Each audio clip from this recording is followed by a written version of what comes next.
Multifamily Mindset podcast. Think bigger. Good morning, good afternoon, or good evening. Maybe it's the middle of the night. I don't know what time of day it is for you. If depending on the stage of your entrepreneurial journey, it could really be any time of the day. But no matter the time of the day, just super grateful to have you here on the podcast. My name is Dallas Pruitt, and here on the MFM podcast, we dive into the performance side of entrepreneurship, becoming and thriving as a multifamily investor and real estate professional. And really that's our goal, is to help you move from surviving to thriving with this kind of stuff. Because this transition isn't easy, and accomplishing big goals isn't easy, but we have some things that we provide that can help you simplify that process and really find success in what it is you're striving to accomplish. And so I'm just super grateful to be able to spend a few moments with you today and hope to provide you with some value on today's episode. This past week, we had Ryan Cady on with Tyler, and I think it was actually a prior episode. But it was fun to go back and hear Ryan's story and just hear him and Tyler go back and forth and see so many similarities in their own separate journeys. It's nice. It's comforting to hear the struggles, right? I think sometimes we live in isolation as entrepreneurs and entrepreneurial minded people looking to grow and do big things and different things than what, the majority out there do. I think it's just living in that isolation can create a lot of problems, and you ruminate on your problems and you overthink things. But then you break the curtain down, you open it up, and everybody has the same pattern: struggle, failure, and it's beautiful. It really is beautiful. It's comforting and beautiful, and I'm just grateful for that. So, and I wanted to talk about a couple of unlocks for Ryan and his story that I think are, through the work that I've done over the years, that are really ultimate unlocks for everybody, and that is being honest about your story. And he talked about how he had reservations in sharing certain details about his life because it was about some transitions that happened in his professional life that were hard. And I can relate there. There are things that I have been through that at times in my life I was embarrassed to share or give the full truth on. But once I started to own those and be more open and vulnerable about those failures and mistakes, I really was able to start connecting better with people and showing up better as my authentic, real, true self. And living the principle of honesty within your own venture and journey is absolutely crucial, because your story, your experience, it has set you up to help a specific group of people that only you can help. And I've found this to be profoundly true at every stage of the build of my life and my business. And those details, they are really fuel for even greater purpose and progress in your business and impact. Business is better and funner when you're focused on others and how you can truly help them. It really is. And where it's maddening and frustrating, it can be maddening and frustrating every day because you're constantly problem solving. But where it is even further maddening and frustrating is when you are focused on yourself and ruminating on your problems. So wherever you're at, one of the things I want to do with today's podcast is I want to invite you to be honest about where you're at and be open to sharing a little bit more about those tough details, not in a get up on your soapbox pity party type of way, but in a very real way that allows you to better connect with people and can also show others this value you have to bring to them for having once been in their shoes or having gone through things that they've gone through. And I do believe that the world of business, just like everywhere else, is starving for real connection with others. And I invite you to engage in that. That really is the operating system that works best, that I have found. Okay, Tyler and Ryan in their episode talked about selling themselves on the vision of multifamily, and that being the vehicle to help them achieve their biggest dreams. And that made me think about the power of true full send commitment to oneself on a goal. And something that Ryan said, it was very subtle. I don't know how many caught it, but I wanted to repeat it, and I actually want to drive this home. As he said, I sold myself and I said, I'm doing this.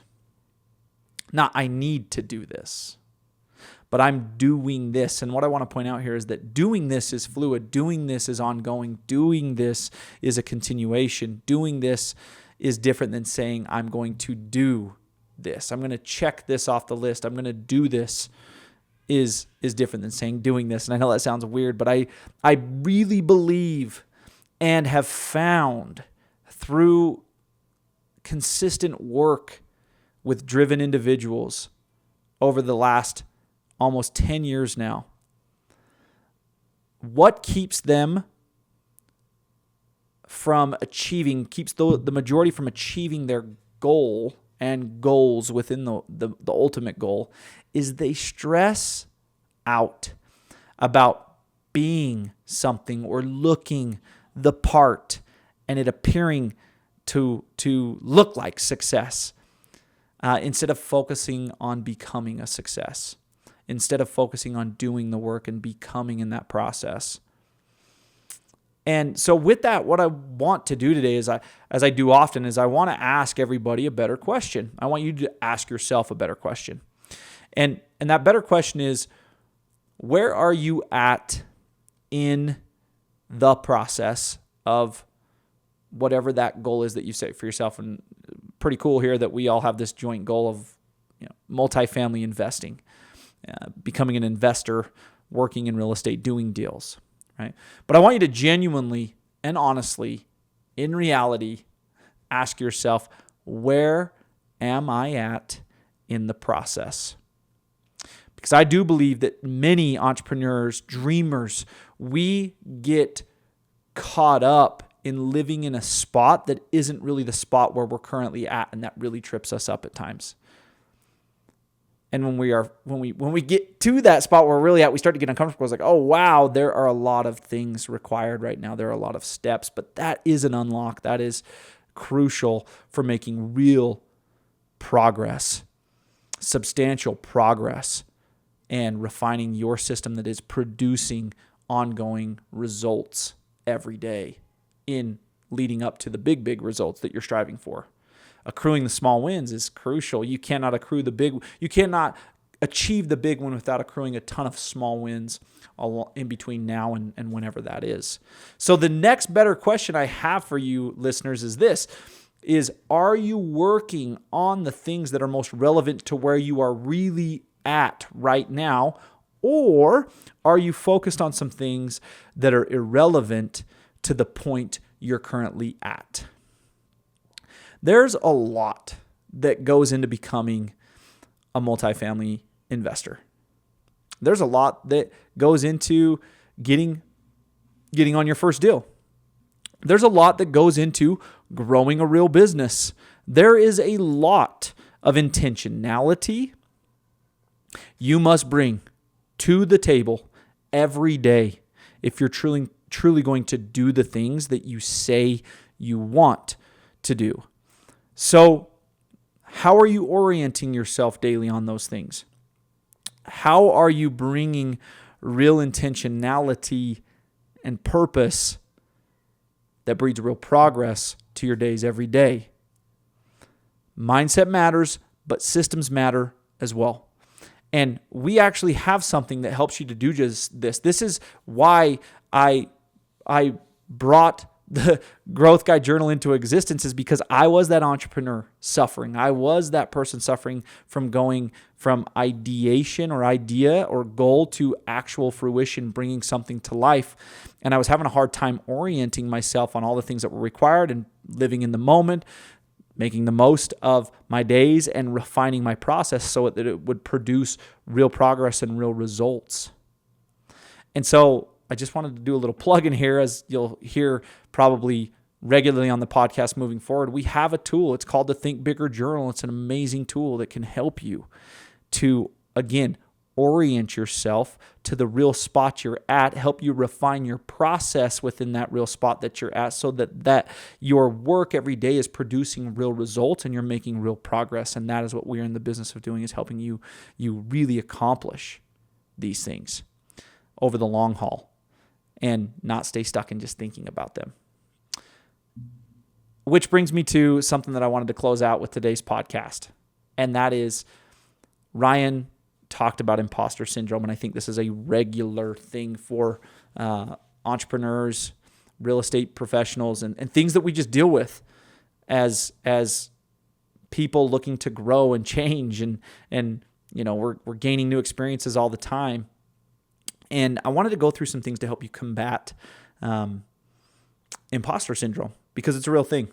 It's something that I've suffered from. It's something that I've experienced. I've experienced it multiple times. I've been doing this for a while now, and I still have days, weeks where I overthink and struggle and question my success and question how far I've come and play down where I'm at. It's just something that I do and know how to fully relate with you. So I wanted to give you some tools that I use that you can use that are going to help you to combat this and move past it and get back to the sweet spot of growing and being the leader that you are and the things that you're doing and achieving with each new step of your career. So here they are. I'm gonna go through them really quick. Well, not quick, but briefly, so that we can cover all of them. And again, I like to stick to the 10, 15 minute mark on these episodes. But number one, when faced with imposter syndrome, is learn the facts. Here's something you can go take action on today. Genuinely think about and ask yourself how you might support a friend who minimizes their accomplishments, and then apply that same type of supportive language and approach to your own experience and your own self-dialogue. It's crucial. Treat yourself like you're somebody you really care about, that you want to see succeed at a really high level. Number two is share your feelings. Look, if you don't trust your own facts, you can start enlisting other people's. Sharing your imposter feelings with others around you can not only reduce loneliness, but also can open up doors for others to share what they see in you. Just be strategic about who you share these things with. And I'm being serious here, because airing imposter struggles with peers can promote comparison and increase this imposter phenomenon. But venting to trusted individuals outside your professional circle, these things can really provide a more helpful picture of your accomplishments and value. So just be strategic about it. Number three is celebrate your successes. Celebrate them. Here's the truth. If you are someone who struggles with imposter feelings, then you probably tend to brush off your successes like me, which only exasperates the experience that you're having. So do this instead. And it's hard. When someone congratulates you, don't move on from that congratulations too fast. Pay attention to how you respond and aim to speak more positively about yourself in that situation. It's not egotistical. Make the time to applaud yourself, to feel good, whether you made a broker call or you posted publicly about a deal you're working on, you published a paper, or just have a super productive workday, vetting properties. Celebrating all these types of things and acknowledging them can help you internalize your success.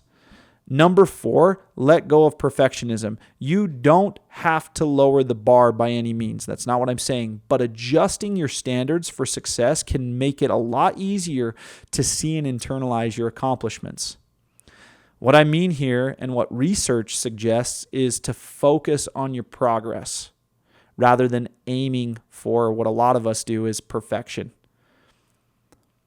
When you don't meet your standards or expectations, which is going to happen, resist the urge to see your failure as an exposure and instead reframe your failure as an opportunity to learn and an opportunity to grow, which will ultimately move you toward the success you are actually seeking. Number 5, and we've got 7 here. Number 5 is to cultivate self-compassion. Here's what you can do to enhance your level of self-compassion. Try to observe and notice when your imposter feelings surface and how you respond to them. It's really shifting from an unconscious and mindless state to a mindful state. This can help you move in a different direction. It's about learning to recognize those feelings of fear and learning to truly be okay as you are without your perceived need for accomplishment. Number 6 is share your failures. Hearing what other people think of you isn't the only way to grow out of this imposter phenomenon. Discussing your failures in a group can help paint a more realistic portrait of what other people are actually struggling with. And I can promise you, everyone from the CEO of the company you're a part of to your mom, to your little sister, to your best friend who seems to have it all figured out and is living in a mansion up on the hill. Everybody is struggling. Everyone. And then number 7 is accept it. As you learn to work through imposter phenomenon, it will probably interfere less with your well-being. But taming imposter feelings doesn't mean that they're never going to show up again. It's really common for them to arise at any shift or major pivot in your career or your life. This is when it happens most. This may be exacerbated when a person's social reference changes. For example, like if you were the valedictorian in high school but go to a prestigious university with dozens of other valedictorians, you're probably going to feel like you're not at the top anymore. That might be something that you experience. You might not feel like you're at the top anymore. But here's what you need to do in that situation. You need to accept and realize we're always going to be faced with new experiences or roles in our careers, in our lives. And that's when this imposter stuff really comes out. So it's good to recognize, even if you're making progress, you might be in a position next year where these things come up again. Remember this. Remember that imposter feelings can arise at any major shift, any pivot in life, especially if the people you are surrounded by have different achievements. And when this happens, you come back to these strategies. You come back to these tactics that we just covered today. My friends, I hope today's episode you were able to pull something that you can go take action on today that's going to help you build a better business, build a better life, produce better results, enhance your process, refine your process, and just ultimately build better. Think bigger and live better. Build better. I'm super grateful for you guys here in this community and the fact that we get to grow this together and that we get to go on these ventures together and helping people, helping our businesses grow, helping everyone, yourself included, move from surviving to thriving. Thanks for joining us on the podcast as always. And again, please leave us a rate and a review, and we will see you guys back here on the podcast again next time. Multifamily Mindset. Podcast. Think bigger.